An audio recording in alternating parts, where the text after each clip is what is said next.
Ilang araw matapos makatanggap ng threat mula sa netizen, ang TV host na si Robbie Domingo ay nagtungo ito sa tanggapan ng National Bureau of Investigation o NBI upang malaman kung ano-ano ba ang mga dapat gawin kung sakaling nakatanggap ng pagbabanta mula sa netizen.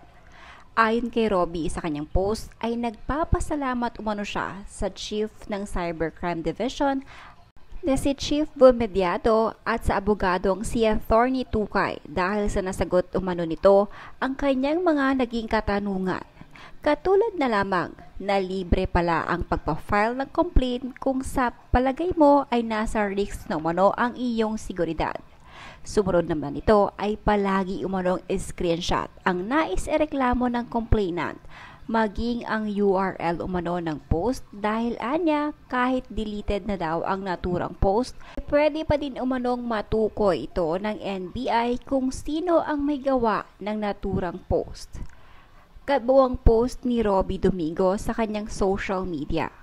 Accountability. I visited the NBI today and met with Chief Bumediado and Attorney Tukay.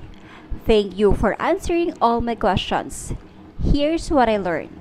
You can file a complaint, especially if your safety is at risk. It's free to file. Always take screenshots of your complaint and the URL. Even if it's deleted, the digital trace is still there. If someone deletes it, it could show intent.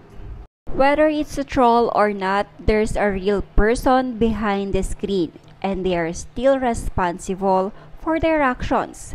Remember, every action has consequences, whether online or offline. Let's be kind and take responsibility. Kung matatandaan, hindi pinalampas ni Robbie Domingo ang di umano'y pagbabanta ng isang netizen sa kanya dahil lamang sa posibilidad na magkatambal si Catherine Bernardo at Donnie Pangilinan. Ayon sa netizen ay makakatanggap umano ng malalang bash mula sa mga tagahanga ni Bel Mariano, kasalukuyang on-screen partner ni Donnie Pangilinan, kung imamatch daw ni Robbie si Donnie kay Catherine Bernardo. Subukan mo lang na i-match si Donnie at Bernardo Cat.